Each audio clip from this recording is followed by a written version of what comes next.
intelectual tienen en la diseñación de complejidad.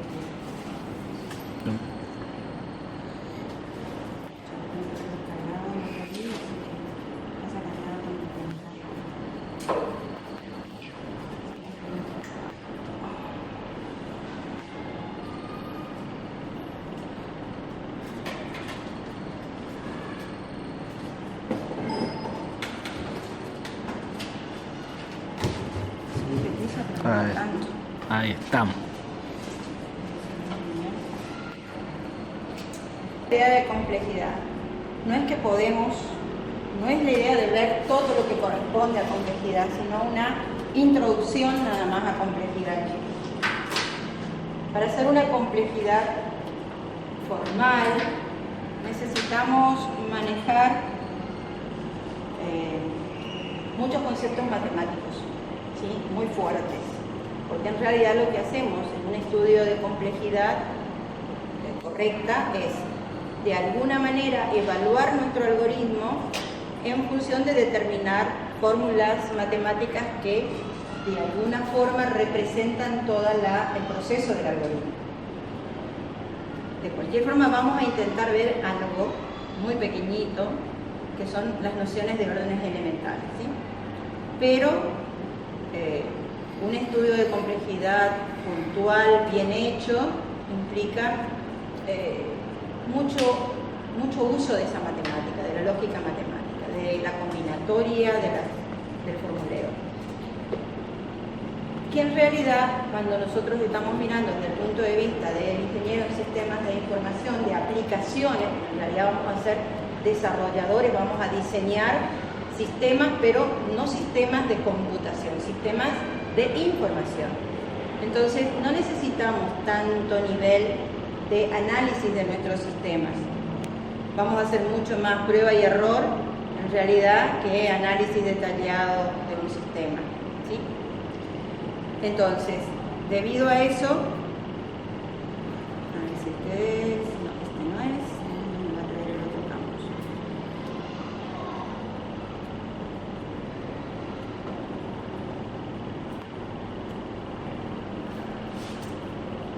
Debido a eso es que lo único que vemos son nociones. Y hay distintas capas o niveles del estudio de la complejidad. Hay un nivel totalmente teórico, del cual también vamos a ver una noción nada más, que se puede profundizar y mucho en la materia que tienen electiva que se llama complejidad algorítmica, ¿sí? Ahí lo van a profundizar, sin llegar todavía a la capa matemática baja, ¿sí? Sin llegar a ese nivel, simplemente en el nivel teórico más amplio. Nosotros de los dos vamos a ver una introducción, ¿sí? Bien. Y la otra es, primero, que no nos interesa por el desarrollo que hacemos de la informática, y segundo, porque también el costo que tiene hacer un análisis de complejidad a todos los niveles no se amortigua en el gasto que podría hacer un usuario en la compra de un sistema informático común, un sistema de aplicación. Distinto si somos ingenieros en computación y estamos diseñando sistemas operativos, o estamos diseñando algún lenguaje de programación. En ese caso, tal vez, se justificaría que hagamos un estudio muy profundo de complejidad algorítmica, ¿sí? Hacia eso es lo que vamos. Y en la vida real, ¿cuánto estaríamos hablando? ¿Cuánto puede llegar a costar hacer una evaluación de complejidad? Va a tener mucho que ver de acuerdo al sistema que estás diseñando, cuán complejo es. Sí.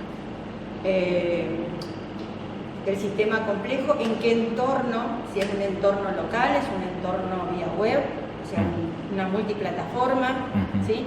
Todo eso hace que varíe tus costos. Vamos a ser groseros en algunas cosas. O sea, si yo me pongo a analizar, a ver, algún sistema que desarrolla... Ejemplo de la UTN. Para ir al exterior, que ahora están los proyectos de ir a vivir a Marte, ¿sí? Obviamente, ese tipo de desarrollo de maquinaria, de tecnología, de informática, seguramente implica un gran análisis de complejidad. Bien. ¿Está? Ahí el costo está. ¿Sí? Porque ahí el riesgo... Está justificado, digamos. Está justificado. Ahí en el riesgo vidas, y muchas vidas. Entonces, obviamente vas a hacer un estudio total, pero para eso están todos los niveles, para eso están todas las distintas especialidades dentro de las ingenierías. No es lo mismo un ingeniero electrónico que un ingeniero en computación, que un ingeniero en sistemas. ¿Está? Todas las variaciones. Entonces cada carrera apunta o tiene mayor injerencia según a dónde vamos. ¿Sí? Bien. Bien. Entonces nosotros lo que vamos a ver es una mera introducción y van a ver por qué tampoco perdemos mucho tiempo al final de todo. Vamos a ver por qué no perdemos tanto tiempo. Uno de los primeros problemas del análisis de complejidad es que si yo no hago un análisis a nivel profundo matemático, la única manera de comprobar si un algoritmo es más eficiente que otro es que tengo que tener dos algoritmos. ¿Está? Si no, la eficiencia no la puedo marcar. Y eso es un problema. Si estamos en el medio laboral con un usuario que desgraciadamente siempre quieren las cosas para ayer, porque siempre están apurados, porque siempre el informático es fácil, o sea, desde afuera lo miran y dicen, esto lo haces en un ratito. ¿Sí? ¿Hacelo vos? ¿Sí? Así es la idea. Entonces, ¿qué pasa? No vamos a perder tiempo haciendo dos algoritmos. Además, es muy raro que una persona pueda hacer dos algoritmos totalmente extremos. ¿Sí? Si son dos personas distintas, sí, pero una misma persona, y uno cuando resuelve un problema, a lo sumo lo va a ir mejorando, pero totalmente distinto es medio raro. Así que no se presta para hacer una comparatoria entre algoritmos, que es lo más común que sería dentro de lo que es la análisis de complejidad. ¿Dónde está? Ahí está. Entonces, esto lo tienen en el campus, yo lo había bajado, pero se ve que no lo guardé. Bien.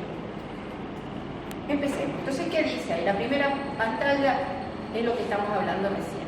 O sea, un algoritmo será más eficiente que otro. Necesitamos pensar en dos. ¿Cuándo vamos a hablar de eficiencia? No de eficacia, no vayan a confundir el término. Estoy pensando en algoritmos eficaces. Si no, ni siquiera lo pienso. Si el algoritmo no cumple con lo que yo quiero, ya no me sirve.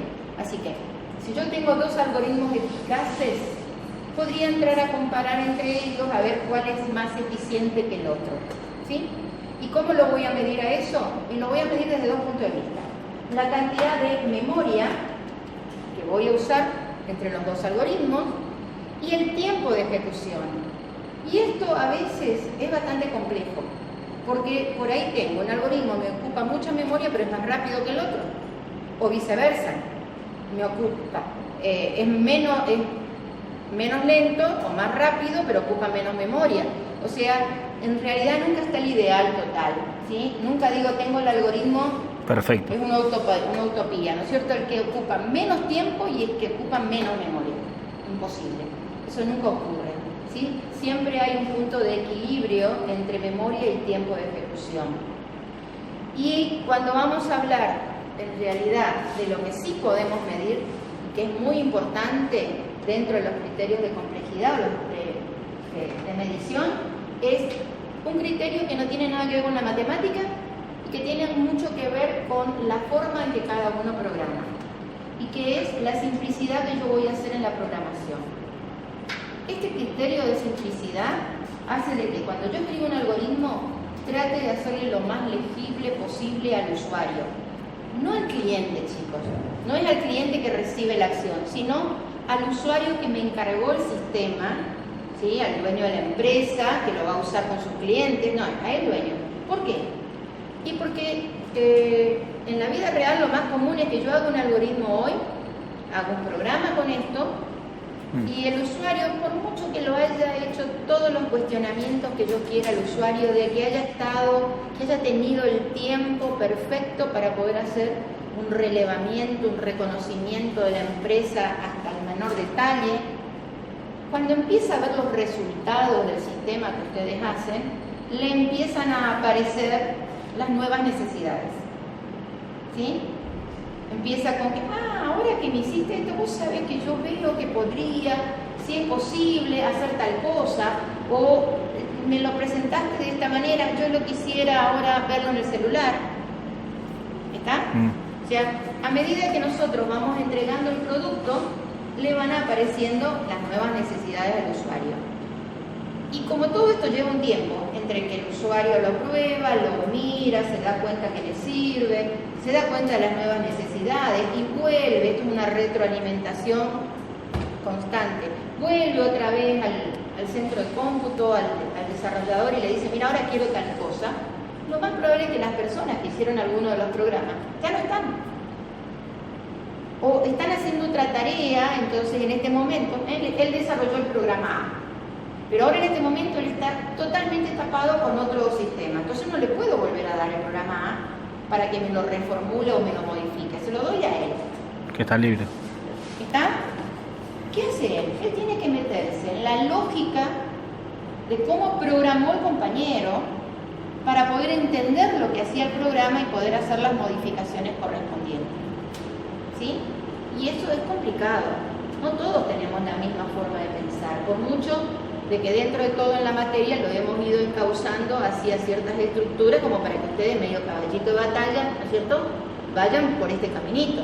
¿Sí? El pseudocódigo de alguna manera nos estructura el pensamiento. Pero igual, él pensó en desarrollarlo con arreglo y ahora él se da cuenta de que mejor serían listas. ¿Qué va a tener que hacer? Y va a tener que modificar mucho del programa. ¿Sí? Entonces, si la persona que lo programó tuvo en cuenta de ir anotando todos los comentarios a medida que iba resolviendo. Entonces, acá estoy usando la variable A que significa tal cosa. Acá estoy haciendo un procedimiento que recorre el arreglo. ¿Sí? Esos comentarios, acuérdense que en un programa no me ocupa memoria. ¿Sí? Nada, son comentarios. Entonces, yo no es que estoy encareciendo el tamaño de la memoria de mi programa, para nada. Lo estoy haciendo legible para que la próxima persona que tome mi programa fuente entienda lo que estaba haciendo. Y de paso, estoy autodocumentando el programa, que eso es algo que a ninguno de los programadores nos gusta. Tener que escribir en papel, ¿sí?, no nos gusta. Queremos las máquinas, sentarnos y trabajar en la máquina. Entonces, hay una etapa de programación donde yo hice mi algoritmo. Cuando elegí el lenguaje apropiado, siempre va a haber cambios entre lo que escribí en el algoritmo y el lenguaje. ¿Por qué? Y porque esto es medio que se tiene que ajustar. Tengo que entallar, tengo que hacer que el lenguaje tome lo que quería hacer el algoritmo. En este entalle que yo hago del algoritmo, obviamente voy a cambiar algunas cosas que en el algoritmo no estaban, o que las voy a hacer de manera diferente, un poquito. ¿Sí? ¿Por qué? Porque ese lenguaje no me permite usar tal cosa. ¿Estamos hasta acá? No. Entonces, no me basta con la documentación del algoritmo, necesito la documentación del programa. ¿Y qué mejor documentación que listar un programa fuente con todos los comentarios? Ya está documentado. ¿Sí? ¿Entienden hasta ahí? A eso se refiere cuando hablamos de legibilidad, de simplicidad y legibilidad. Simplicidad en el hecho de que normalmente en los grandes centros de cómputo siempre se convenian algunas cosas como los nombres de la variable con respecto a un sistema. A ver, si mi sistema es un sistema de pago, y bueno, yo voy a llamar a todas las variables pago guión y el nombre de la variable. Pago guión número de cliente, pago guión saldo, pago guión, ¿sí? De alguna manera como para poder entender a qué se refiere la variable. Aunque tratamos de usar nombres cortos, porque cuanto más largo tampoco nos gusta escribir, ¿sí? Pero bueno, la idea es simple, legible, y eso sí es un criterio que lo podemos aplicar sin ninguna matemática, sin necesidad de ningún formalismo extra. ¿Está? Así que simplicidad es uno de los primeros criterios. Otro de los criterios que acá no se los menciono es el uso de las técnicas de programación. El hecho de la modalidad que ustedes aplican en algoritmo, que es una modalidad descendente, definir el tronco principal y después los subprogramas, los procedimientos, la subrutina, un análisis descendente, también es una técnica. O al revés, yo puedo llegar a haber hecho distintos procesos, los tengo guardados en memoria, yo ya sé que este proceso me recorre un árbol binario, entonces ahora directamente lo tengo en una librería, directamente lo invoco de mi programa, entonces voy modularizando la solución de mi problema, y ahí entraría a ser, como ya los tengo hechos los módulos, empiezo a hacer un segmento.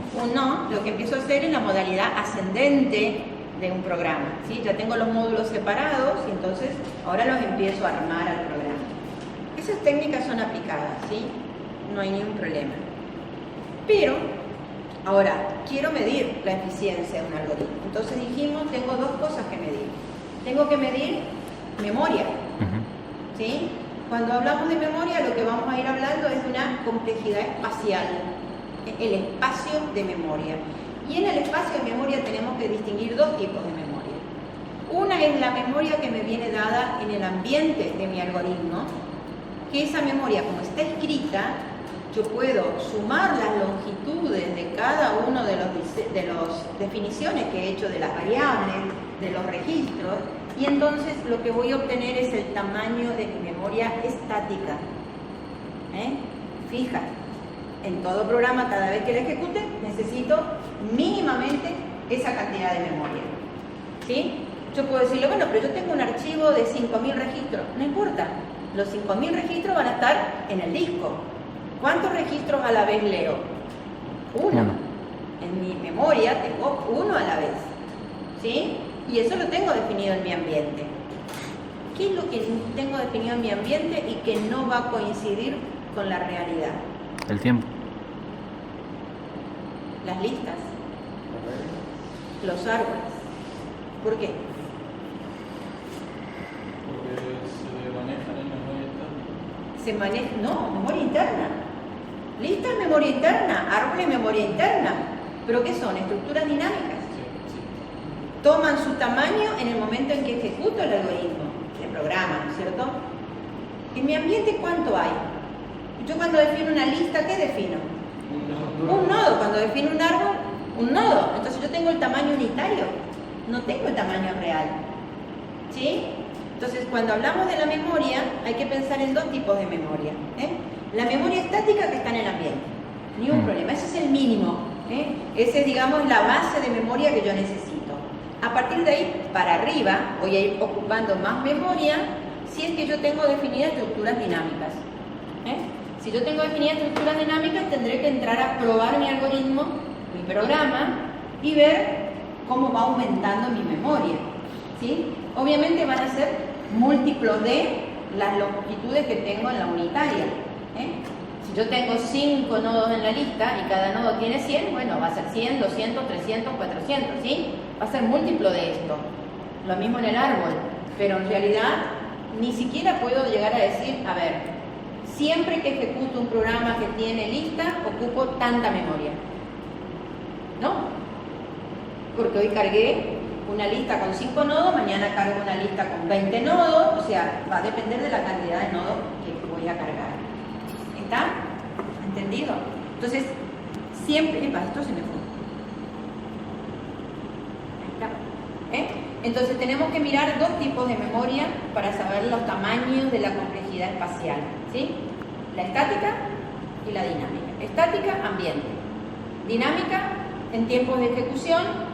¿Y qué podemos hacer ahí? Vamos a sacar un máximo. El máximo es el tamaño de mi memoria. Obviamente no voy a poder seguir cargando nodos cuando se me acabó mi memoria interna. Cuando llegué al tope de mi memoria, está. Así que lo único que tengo en el caso de la memoria dinámica es que tengo una memoria base, que es la memoria de mi ambiente, que es la estática, y sé que me puedo explayar, puedo crecer hasta el tope de mi memoria interna. ¿Estamos hasta acá? Bien. En algunos ejemplos, lo que puedo hacer es sacar una proyección de cuánto, un pronóstico, para que lo entiendan, de cuánto podría necesitar de cantidad de nodos, como para tener una idea aproximada. No vaya a ser que cuando esté ejecutando me diga que no tengo más memoria. Ahí sería un desastre, ¿no es cierto? Y tengo que cancelar el programa. si llevo muchas horas de trabajo, el costo es mucho, ¿sí? Puedo llegar a hacer una proyección de cuánto sería. Eso se puede hacer porque la memoria que voy a cargar, ya sea una lista o ya sea un árbol, tiene mucho que ver con la información de la entrada que voy a estar suministrando. Y de alguna manera yo tengo más o menos establecido, si yo tengo un archivo de 5.000 clientes y puedo llegar a decir, bueno, de acá a 10 años, de acá a 2 años, de acá, ¿sí? ¿Cuánta va a ser la cantidad que va a tener ese archivo? Y de alguna manera proyectar en la cantidad de memoria interna dinámica, ¿está? Como para saber, bueno, de acá a 2 años voy a tener que cambiar mi memoria interna y aumentarla, y hago un proyecto, un presupuesto de cómo expandir mi memoria al cabo de cierta cantidad de años, ¿no? Es decir que siempre que estemos en la duda de usar una estructura estática o dinámica para la misma tarea, preferiríamos la estática. Y la estática es más cierta. La dinámica siempre te da incertidumbre, ¿sí? Vas a tener que depender mucho. Acuérdense que nosotros programamos en nuestra máquina y hasta último momento no vamos a la máquina del usuario, ¿sí? Acuérdense cuando ustedes compilan el Pascal. Ustedes pueden compilar y sacar que tu programa necesita, no sé, 1 giga de memoria, pero vos no tenés 1 giga, ¿sí? Sin embargo, lo pudiste compilar tranquilamente a tu programa, ¿está? Hasta que no te vayas a la máquina del usuario no vas a correr realmente ese programa con ese tamaño. Así que sería interesante ver si es posible. Además, acuérdate que las dinámicas, en el caso de árboles, no siempre es bueno usar árboles, ¿sí? Está restringido, ¿eh? La recursividad es exclusivamente para árboles, para listas no, y para listas por qué. Si vos vas a saber la cantidad, yo prefiero siempre un arreglo entre una lista. Es la cantidad de recursos que va a utilizar, digamos. No, de la cantidad de nodos que vas a necesitar, de la cantidad que necesitas guardar, ¿sí? Si la cantidad de lo que vos vas a necesitar guardar es muy grande, tu problema es que normalmente vos por ahí tenés una máquina donde estás compartiendo el recurso memoria. Y acordate que para arreglo necesitas que haya continuidad física. Bien. Cuando vos compartís, no necesariamente vas a tener continuidad física porque los recursos se van usando en forma mezclada, digamos, ¿no? Entre el otro programa. Por ahí entonces decís, no, prefiero la dinámica porque al compartir no estoy segura de la continuidad física. Entonces quiero la continuidad lógica. Pero si estás haciendo programas pequeños y tenés máquinas locales o tenés terminales dedicadas, etcétera, y capaz que lo más probable es que te quedes con las estáticas y no con las dinámicas. No se puede armar una regla definitiva, ¿eh? Si pudiéramos hacerlo todo tan matemáticamente, no necesitaríamos a los programadores, ¿sí? Ni a los diseñadores de sistemas, porque ya sería fácil, ¿no es cierto? Le digo a una máquina que me haga el diseño, ¿sí? Entonces, acá es donde entra a jugar la capacidad que tenga el diseñador y el programador de elegir la mejor de las herramientas. Bien. El espíritu crítico es muy importante. Por eso hablamos, en un centro de cómputo se habla del programador junior, del senior, y el senior es muy querido, ¿sí? Porque tiene la experiencia de saber elegir la estructura más conveniente. Bien, ahora sí, vamos a la próxima. Ahí está. La otra que habíamos dicho era el tiempo de ejecución. Cuando analizamos el tiempo entran a jugar muchas variables, ¿sí? Hablamos del tiempo de ejecución de un programa. ¿En qué máquina? ¿En qué sistema operativo? ¿Con qué lenguaje? ¿Sí? ¿Ya? Obviamente, si yo tengo un programa y lo corro en un servidor dedicado, no es lo mismo que correrlo en una PC local. No es lo mismo correr un programa en un sistema operativo de OS que ya no existe, ya no lo usamos más, o sea, está internamente, pero no hacemos programación en DOS. Hacerlo en Windows 10 o hacerlo en Windows que vendrá no sé cuánto, ¿sí? Las capacidades van cambiando, los tiempos van cambiando. No es lo mismo trabajar en una máquina potencialmente muy rápida, ¿sí? O en una máquina vieja donde la velocidad era muy pequeña, ¿sí? Todo cambia. O sea, son muchas las variables que hay que tener en cuenta. Con lo cual, ¿cómo hacemos para analizar esto? ¿Y en qué lo vamos a medir? ¿En qué tiempo? Si las velocidades de ejecución Son diferentes. son nanosegundos. Claro. ¿Sí? ¿Cómo hago para...? Realmente tendría que trabajar con variables decimales, ¿sí? Notación científica, a veces para medir cuánto tarda en ejecutar una instrucción. Así que es imposible. Entonces, ¿qué se hace?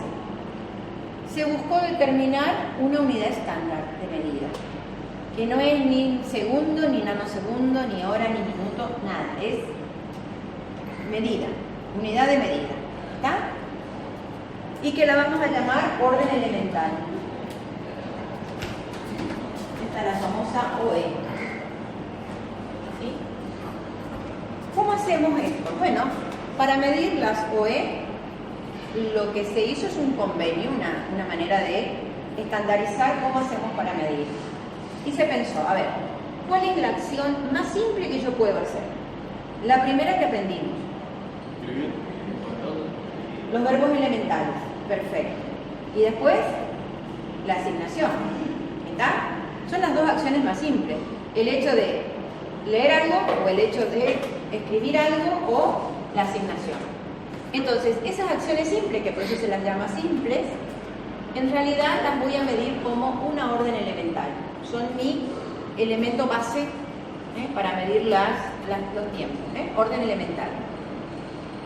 Y para cada problema, además de medir las órdenes elementales, las voy a medir en función de una cierta cantidad n de datos. El problema acá, más que las órdenes, está en decir cuál es la cantidad n. ¿Cuánto vale mi n? Hoy hablábamos, tengo un archivo de 5.000 clientes. O sea, la cantidad de datos que me van a ingresar son 5.000. ¿Sí? Lo que tengo que hacer es intentar, con el usuario, con el estudio que tengo de toda la empresa, del sistema, determinar esta variable n, un pronóstico de esta n, que no tiene que ser ni lo que me diga el usuario, porque el usuario puede decir, no, pero yo voy a llegar a 100.000 clientes. En este momento tengo 5.000, pero no, voy a llegar a 100.000. Ni me sirven los 5.000 que tiene actualmente, ni me sirve los 100.000 que él dice que va a tener. O sea, tendré que tratar de ver cómo ha ido la curva de crecimiento de la empresa, ¿sí? Y tratar de proyectar en el tiempo cuál sería la cantidad aproximada, ideal. Es un pronóstico, chicos. Como todos los pronósticos, hoy había pronóstico de que iba a llover al mediodía y no llovió. O sea, puede fallar. Es pronóstico, ¿sí? Puede ser. Pero digamos que más o menos, ni tomar lo que dice el usuario actual, ni tomar las expectativas que tiene de acá a 10 años. ¿Sí? Buscar, analizar más o menos y tomar ni siquiera un punto medio, porque por ahí es muy volado el usuario y nos dice una cosa que es irreal, no va a ser nunca 100.000 clientes. ¿Sí? Por eso digo, más o menos analizar la curva de vida de la empresa o del sistema y tratar de determinar un valor n. Una vez que determiné el valor n, bien, ahí sí, voy a darme bolillo ahí está, no, este no. Ahí sí voy a empezar a analizar el tiempo. Para analizar el tiempo yo tengo dos momentos, se llaman casos. El caso a priori, que lo hago manualmente con el algoritmo, y lo que me va a dar es una respuesta estimada del tiempo, no es la real. ¿Por qué? Porque estoy analizando el algoritmo, por lo tanto, estoy descontando la velocidad de la máquina. ¿Sí? Para nada la estoy teniendo en cuenta. Y el otro estudio que puedo hacer es un caso a posteriori, que ahí sí voy a tener una estimación real, un valor real del tiempo de ejecución. Siempre para la misma cantidad n, ¿no? Porque si yo cambio la n, no voy a poder comparar. O sea, siempre pensando en esta cantidad n que determinamos. Pero la diferencia está... Acá estamos en un ordenador, o sea, ya es el programa.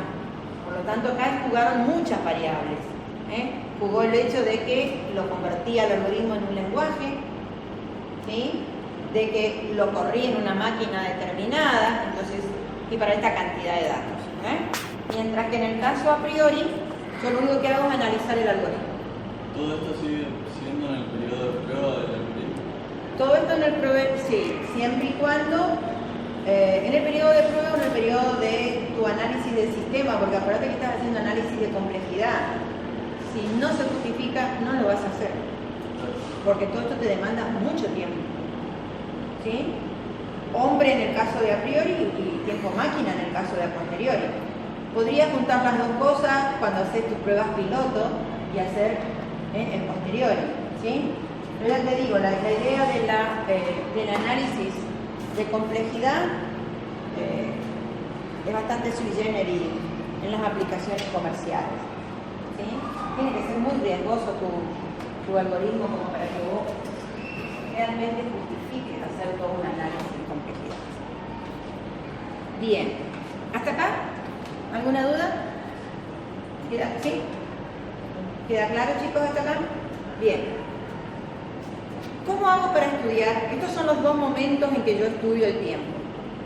En estos dos momentos, en cada uno de estos dos momentos, yo voy a estudiar tres posturas. Voy a estudiar el caso mejor,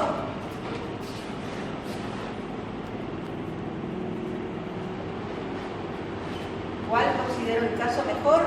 Lo contrario de la palabra, aquel que menos tiempo y menos ejecuciones me demanda. ¿Está? Cada orden que yo haga va a tener un tiempo, por lo tanto, cuanto menor sea la cantidad de órdenes, mi tiempo va a bajar. ¿Sí? Caso mejor, la menor cantidad de órdenes.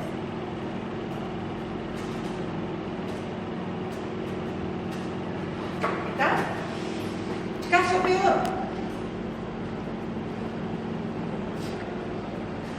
Nuevamente lo contrario.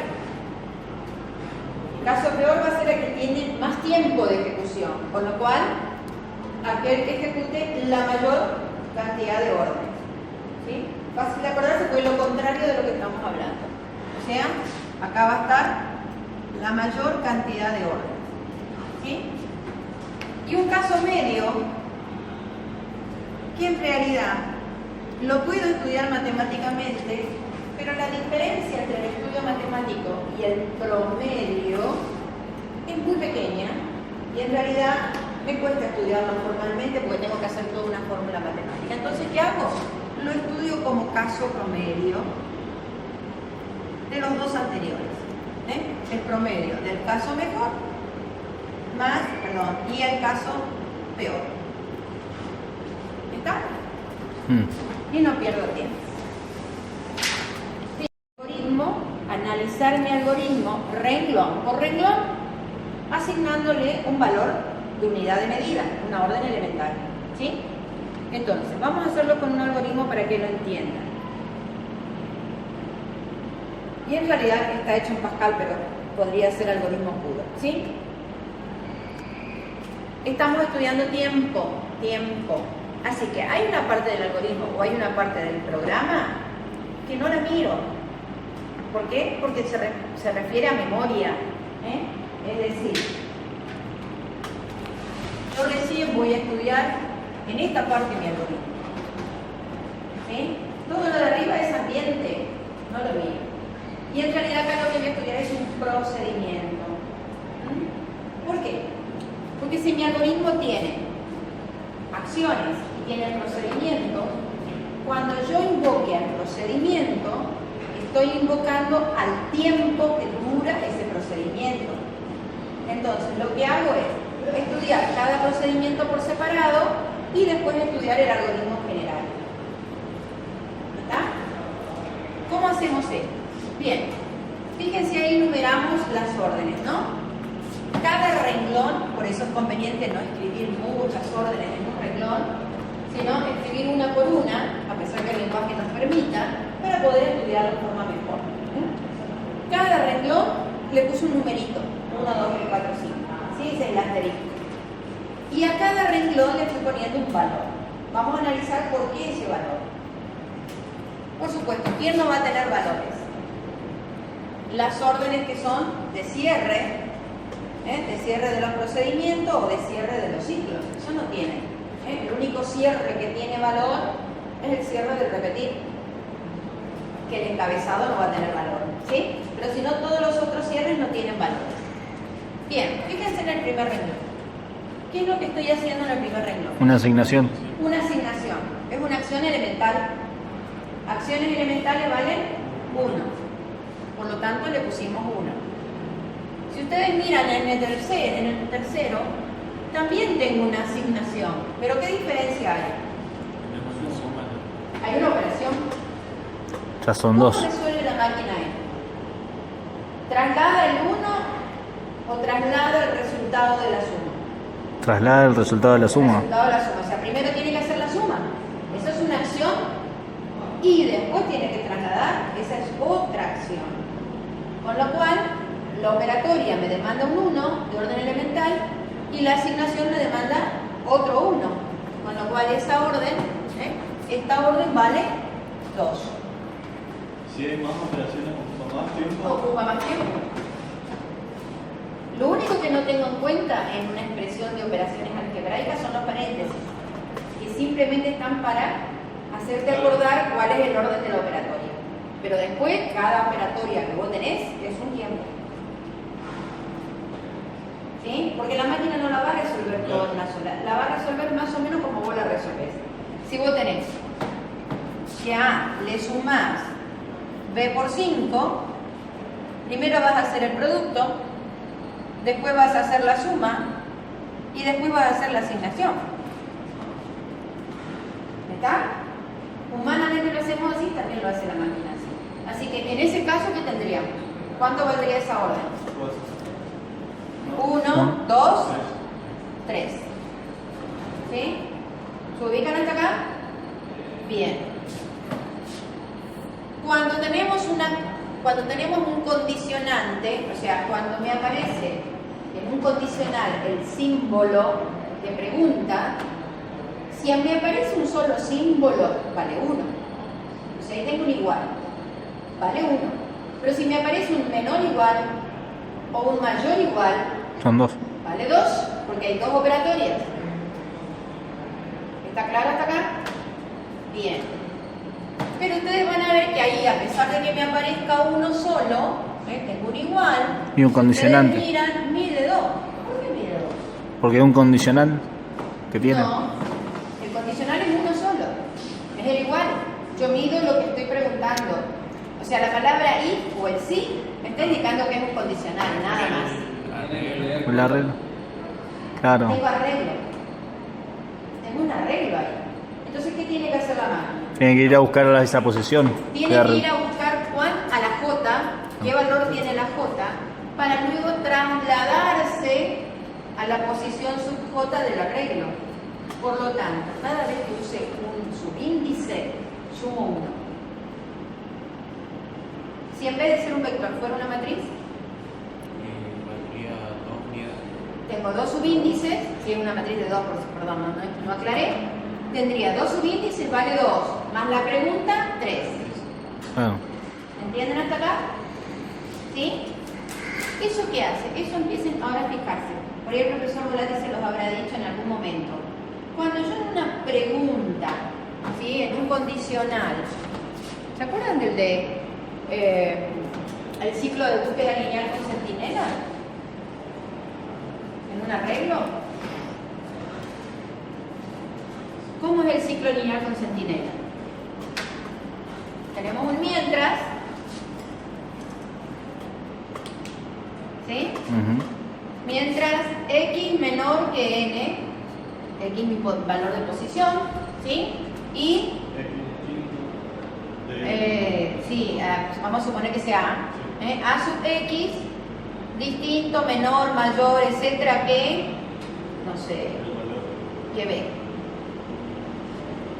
¿Estamos hasta acá? Bien. Esta pregunta, fíjense cuánto va a valer. Tengo, acá vale 1. Este vale 1, este vale 2, y acá tengo un conector, la tercera. O sea, esta es una pregunta que vale 4.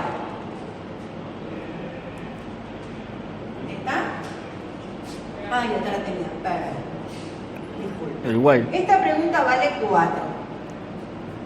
El profesor le habría dicho siempre, primero hay que testear que no me desbande el vector. ¿Sí? ¿Por qué? Porque dentro de acá nos evitamos hacer esta pregunta por igual. ¿Estamos hasta acá? Cuando esta pregunta me diga que el x es igual a n, ¿qué pasó? Yo salí. Claro. O sea, cuando en mi arreglo esta es la posición sub n, yo llegué a esta n con la x, x y n van a ser iguales, por lo tanto rompe esta estructura y sale. ¿Hace esta otra pregunta? No. Entonces, esta que valía 4, ¿cuánto vale? Si rompe la estructura. 1. Bien, porque lo único que hago es esto. Claro. ¿Se ubican? Ahí disminuye. Si yo la pongo al revés, primero, en la última operatoria no lo encontré al elemento. Ojo que cuando retorne me da error porque voy a preguntar en un x más 1. ¿Sí? Algorítmicamente errado. Pero en el mejor de los casos yo salí por n igual porque lo encontré al elemento. Supongamos, estoy segura que el elemento está. Estoy segura. Entonces pongo esto primero. ¿Sí? Que es lo que pasa de arriba. Pero si yo pongo eso primero, esta pregunta vale 2. Claro. ¿Sí? Contra el 1 que valía esta. ¿Está? Esas cosas empezamos a analizar cuando hacemos complejidad algorítmica. A ver, ¿qué pongo primero en un i? Sobre todo cuando es un i, porque cuando es un o, ¿qué pasa con el o? Va a ser las dos. No me importa cuál ponga primera, va a ser las dos. ¿Sí? Pero en un i, si la primera ya es, a veces saben que no sigue. Entonces, acá es muy importante cuando hacemos el hiper, ¿qué pongo primero?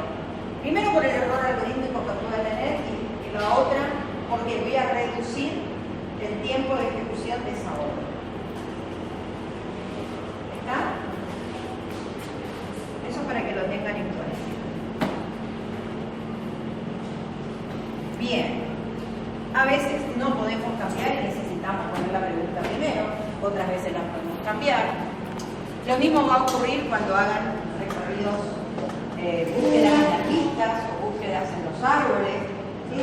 Siempre que me aparezcan las condicionantes conectadas, tengan en cuenta eso de verificar, ver cuál me conviene poner primero y cuál no. Bien.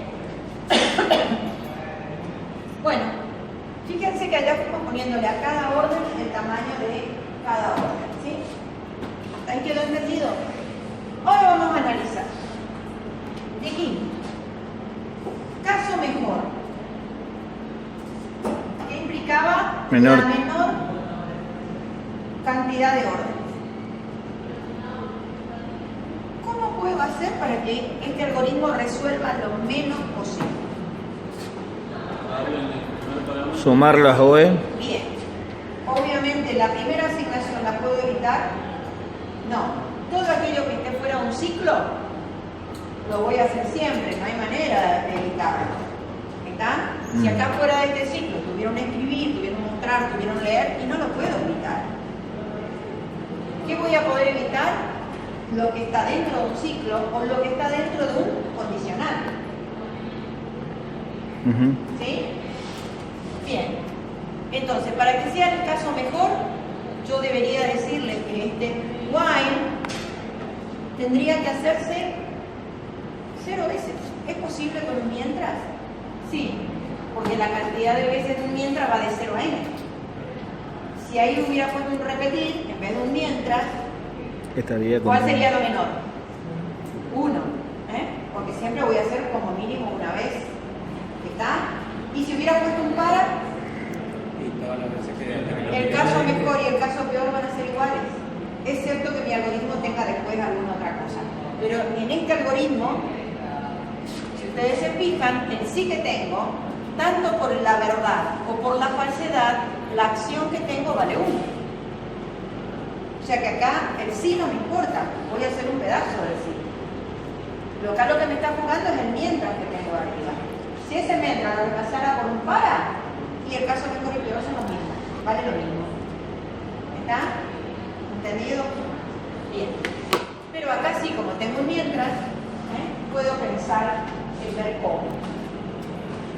Para que sea cero significa que A sub J fue igual a C.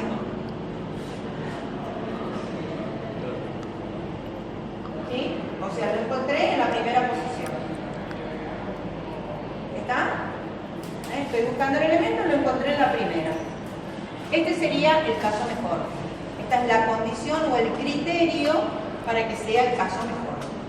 ¿Mm? Y ahora analizo. La orden 1, ¿la tengo que hacer? Sí. ¿Vale? 1. La orden 2, ¿la voy a hacer completa? No. En la primera pregunta voy a salir. ¿Cuánto vale entonces la orden 2? ¿Vale los 4? No, 0. No vale los 4. Va a valer lo que la pregunta me está dando. Y esta pregunta, cuando esta pregunta se cumpla, yo salgo de ahí. Puse igual o mayor porque se supone que cualquiera de las dos es válida. Pero en realidad lo que estoy contando es acá. ¿Cuánto vale esa pregunta? 2. Por lo tanto, acá tengo 2. Al hacer esa pregunta, y como me va a salir por igual o por mayor, si lo quieren ver, yo no voy a entrar. Por lo tanto, la acción 3, ¿la hago? No. Así que la acción 3 vale 0 porque no la hago. ¿Sí? Porque está dentro del ciclo del mientras. La acción 4, ¿la hago? Sí, ¿cuánto vale la acción 4? 2. Y acá, salga por el sí, por el de, o salga por el contrario, me da lo mismo. Lo tengo para elegir. Pero si sale por el contrario, antes tienen que... No, o sea, si la respuesta fue igual, sale por el sí. Si la respuesta fue mayor, sale por el contrario. Pero en las dos, ¿está? ¿Qué pasaría? A ver, si cuando yo salgo por el igual, tengo esto, y si cuando salgo por el contrario, acá hago 0 más 2, supongamos que se pone un 0, evidentemente, ¿cuál es la que me sirve? La del sí, ¿no es cierto? La del entonces, que era la del igual. ¿Está? Entonces, para mejorar todavía aún más, ¿cuál es el caso mejor? En este caso no lo puedo mejorar porque me da lo mismo. Pero si ahí hubiéramos puesto que esta acción valga 2, entonces lo mejor hubiera sido salir por acá. Que es la pregunta del sí de esta. ¿Me entienden hasta acá? Entonces, como acá me da lo mismo, quiere decir que la 5 o la 6, voy a hacer una de las dos, no las dos, vale 1. ¿Está? Ahora sumo. Tengo 3, 4, 5, 6. 6 órdenes elementales. Ese es el tamaño, ese es el tamaño para mi caso mejor. ¿Quedó claro? ¿Sí? Vamos a hacer el caso peor.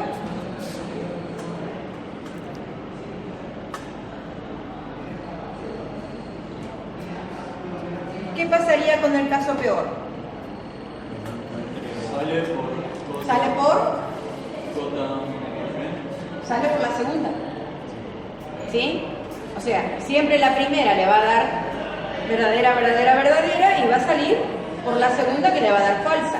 O sea, mientras que esta sea verdadera, lo que yo estoy queriendo es que esta sea la falsa. ¿Y qué significa que esa sea la falsa? Que J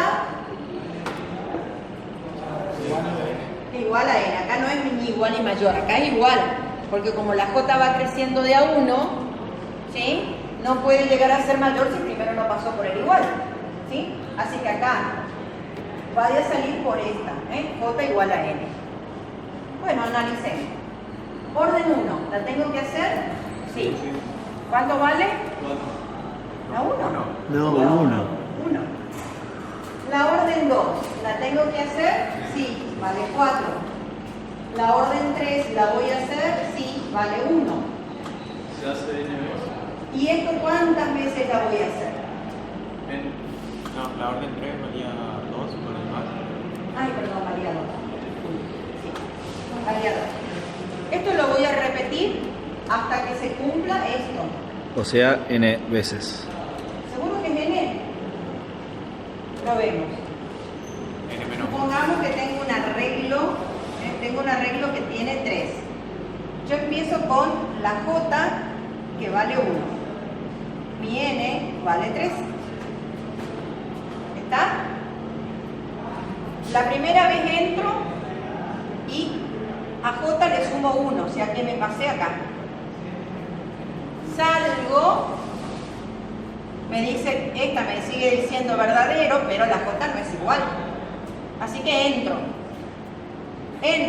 la J se pone en 3. ¿Está? Vuelvo a entrar, no es lo que quiero, la J es igual y salgo. ¿Cuántos ciclos hice? 2. Sí, N menos 1. Entonces, n menos. ¿Siempre va a ser n-1? Siempre va a ser, si acá arriba empezamos en 1, va a ser n-1 siempre. Distinto si hiciéramos un repetir. Porque ya lo definimos. Porque en el repetir, ¿qué hacemos? Definimos el Arrancamos en 1 adentro. ¿Sí? Si hubiéramos hecho un repetir, yo pongo la J en 0, hago repetir, y lo que hago es J igual a J más 1 acá. Claro, y ahí sí va a ser. Ahí sí, porque empecé en 0. Y va a ser n veces. ¿Estamos? O sea, tenemos que mirar con qué comienzo la variable. Cuando voy de 1 a n no hay problema, es n menos 1. Ojo si pego salto, ¿no es cierto? O si voy incrementando de a 2 y todo, tengo que mirar. Pero mientras que incremente de a 1 acá adentro, como empecé en 1, es n menos 1. ¿Está? O sea que esto n es menos. n menos 1 veces. ¿Está claro hasta acá, chicos? Sí. ¿Sí? ¿Nadie se perdió? Bien. Sigamos entonces. Una vez que salimos del mientras, voy a hacer El la sí. orden 4. Y estamos lo mismo que allá. La orden 4 vale 2 y después Y la voy a repetir. me da lo mismo. O sea, en este caso, como voy a salir con la J es igual a n, ¿qué puede ocurrir? Claro, acuérdense que salimos con el 3. O sea, si esta pregunta ya me dio verdadera, era porque el valor no era el que estaba. O sea, para llegar a n es porque salí porque no me sirve. ¿Sí? Así que lo más probable es que salga por acá. De cualquier manera, salga por una o salga por otra, en este caso, vale 1. Nunca van a ser los dos. ¿Okay? Bien, vamos a sumar. Yo tengo 1 más, pero acá tengo n menos 1 veces, o sea que tengo una sumatoria De n ¿sí? menos 1. de n que va de 1 de x que va de 1 a n menos 1, o de j si la quieren manejar con la misma variable, de 4 más 2. 4 más 2. ¿Está hasta acá? ¿Sí? Más 2 más 1. Groseramente, y esto es groseramente, cuando yo tengo de 1 a n menos 1, el 1 con el 1 se me va, a ver, no estamos mirando combinatoria, ¿sí? Esto es propiedad de la combinatoria, no lo estamos mirando. El problema con la combinatoria es que tiene un montón de leyes, ¿sí? Estoy comiendo algo. Ah, la última pregunta me la estoy comiendo, n más 1 y la última pregunta. ¿Perdón? La última pregunta que vale 4, porque si no, no salgo, más 2 más 1. Cuando yo tengo esto acá, yo tendría que estar trabajando con propiedades de la combinatoria. Si no uso las propiedades de la combinatoria, muy groseramente puedo decir, cuando tengo n-1 como tope, puedo poner n-1 como cantidad de veces que se ejecutan. Hay un montón de teoremas de combinatoria para resolver. ¿Sí? Bien. Entonces yo tengo 1 más 4 más 2, 6, perdón, cogí el n, 6, n menos 1, más 4, más 3. ¿Cómo resuelvo esto? 6 por n, 6 por 1, voy a hacer acá, me queda 1 más 6n menos 6 más 7. O sea, 1 más n más 7. Más 6 8n sería. Más 1, porque esto con esto se va, y me queda 6n más 2. ¿Sí? ¿Dice bien? Ujú. ¿Qué ocurre acá? Cuando nosotros tenemos este resultado, ¿cuándo va a cambiar? ¿O cuánto va a cambiar? Va a cambiar de acuerdo a la n. ¿Qué es n? El número que va a hacer tantas veces La para hacer. cantidad, no. La cantidad. Este n es la cantidad de datos de entrada, porque es el tamaño de mi entrada.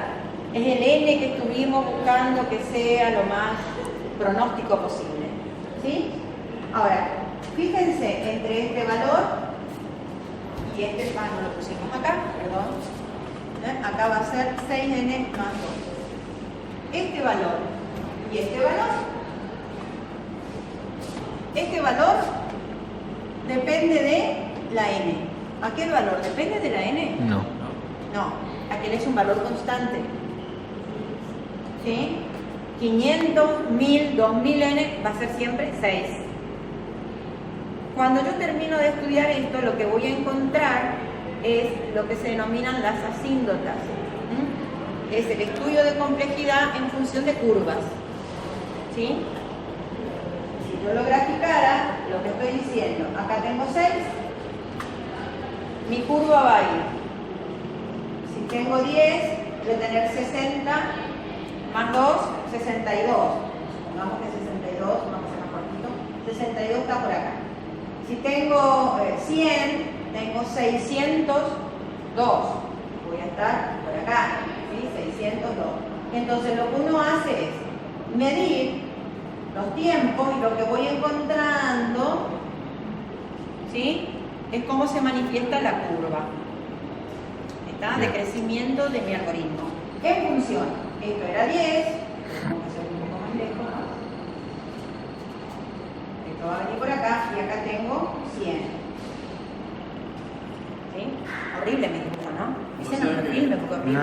La ordenada del origen sería el caso mejor. Claro, la ordenada de origen es de dónde es tu base. Acuérdate que te dije hoy. Sea la máquina que sea, vos tenés 6 órdenes elementales siempre, porque es tu caso mejor. ¿Sí? De ahí para arriba, la tenés en tiempo. Si después las órdenes elementales vos decís que en esta máquina la orden elemental es 0,25 nanosegundos, vos tenés el tiempo mínimo. ¿Está? Si te vas a otra máquina, en esa otra máquina la velocidad de tu máquina es de 0,00002 nanosegundos, multiplica y tenés tu tiempo mínimo. O sea, ahora va a depender de la máquina.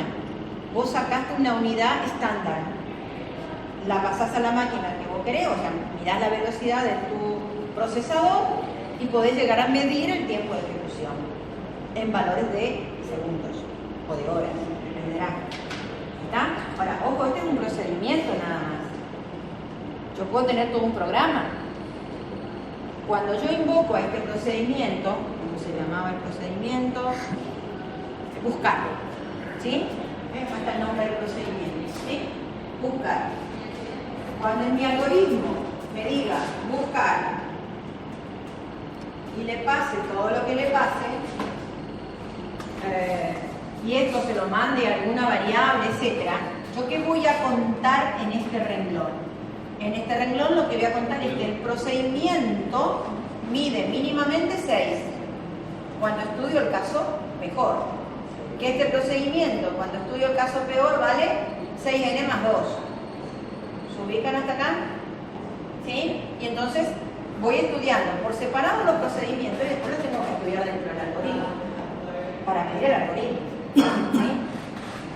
Acá hicimos un procedimiento para que sea algo cortito y algo medible, pero se dan cuenta que si para estudiar un procedimiento tardo tiempo, imagínense si tengo que medir todo un algoritmo completo.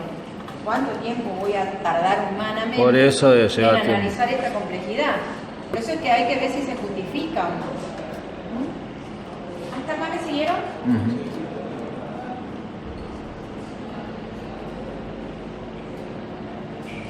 Bien, sigamos para que vean lo que hablábamos, los órdenes de complejidad. Cuando, no hicimos el caso promedio, el caso medio, pero ¿qué sería el caso promedio? Sumar, claro. Si lo tengo que hacer midiendo, yo lo tengo ahí hecho matemático y se lo voy a mostrar. Si lo tengo que hacer midiendo, el valor que voy a obtener es muy pequeño, muy poco diferente a lo que tengo acá. ¿Cómo lo voy a hacer yo? Voy a sumar los 6 órdenes elementales, que me dio el caso mejor, más los 6n más 2 órdenes elementales, que me dio el caso peor, y lo voy a dividir por 2. O sea, saco el valor promedio. ¿Sí? Como acá tengo 6 y acá tengo 2, acá tengo 8 más 6n sobre 2. Como ambas son múltiplos de 2, puedo simplificar. Acá tengo 4, acá tengo 3, con lo cual voy a poner en orden primero las variables incógnitas. 3n más 4. Este sería el caso medio. Y acá lo tengo resuelto para que lo vean matemáticamente. ¿Ven? En el caso medio, yo tengo que tratar de estudiar cómo se comporta esta combinatoria en la cantidad de posibilidades medias. Hay una variable estadística ahí metida. ¿Sí? Esto por estadística es n menos 1 sobre 2, tengo que aplicarlo, miren lo que me da.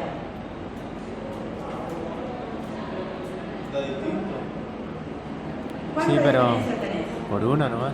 La diferencia está en la constante. Entonces vos pensás, si el n vale 10, vos acá tenés 30 más 4, 34. Y ahí tenés 33, el real. 1 de diferencia. Si el n vale 1000, Va a ser vos tenés 3 por 1000, tenés 3004. Y arriba, 3003. hay muy poco. Cuanto más grande sea el n, más despreciable es la diferencia. Porque 1 en decena, más o menos me puede molestar, pero una unidad en miles, ¿sí? Te vas a comprar algo y te dicen, sale 5,50 o 5,60. Le das 6 pesos porque sabes que los 40 no te lo devuelve nadie, los centavos. ¿Sí? Lo despreciaste el centavo. Bueno, lo mismo acá, despreciamos la diferencia en la constante. Porque cuanto más grande sea el n, va a perder valor esa diferencia. ¿Entienden, chicos? ¿Sí? Por eso es que hablamos del caso promedio y no del caso real. Acá tenés que estar dominando lo que es estadística de casos para poder sacar exactamente el valor del caso medio. Lo cual me molesta hacer eso. Bien. Órdenes de complejidad. En otra materia ustedes, ¿no? Otra mañana materia ya. Lo importante es poder determinar, una vez que yo estudio esto, este procedimiento es 6n más 2. Como me aparece la n, el orden de complejidad de este procedimiento es lineal. Fíjense acá. Cuando aparece la n es lineal. Si este procedimiento no apareciera la n, ¿sí? Un caso mejor, no me aparece la n, pero ese es el caso mejor. Yo siempre para analizar el orden miro el caso peor. Me aparece 6. Eso sería un orden constante. La complejidad. Aumento las letras, aumento la cantidad de datos, siempre me da la misma. ¿Sí? Es medio raro, pero aparece. Hay por ahí órdenes constantes. ¿Sí? ¿Cuál sería el peor de todos? El peor de todos es el último de todos. el factorial. La idea es que nosotros programemos, ¿sí? La programación tratemos siempre de que sea en los tres a lo sumo 4 primeros. O sea, hasta un orden cuasi lineal estamos bien. Es un algoritmo de una complejidad baja. Cuando nos acercamos a los valores más bajos, polinómico, exponencial y factorial, estos son algoritmos muy complejos. Ya no me gusta. ¿Sí? Acá tengo una complejidad elevada. Y la complejidad elevada va a estar muy atada a la cantidad de datos. Con lo cual, mis tiempos de ejecución van a ser muy diferentes cada vez que yo corra con una cantidad de datos distinta. ¿Entienden hasta acá, chicos? ¿Sí? Bien. La idea, no te me vayas, fuiste, pero no te vayas. Ahí. Resulta ser que, yo lo pasé porque estaba en el camino, no me lo voy a querer bajar. A ver si lo descargó. Ahí está, pero lo tengo en la descarga.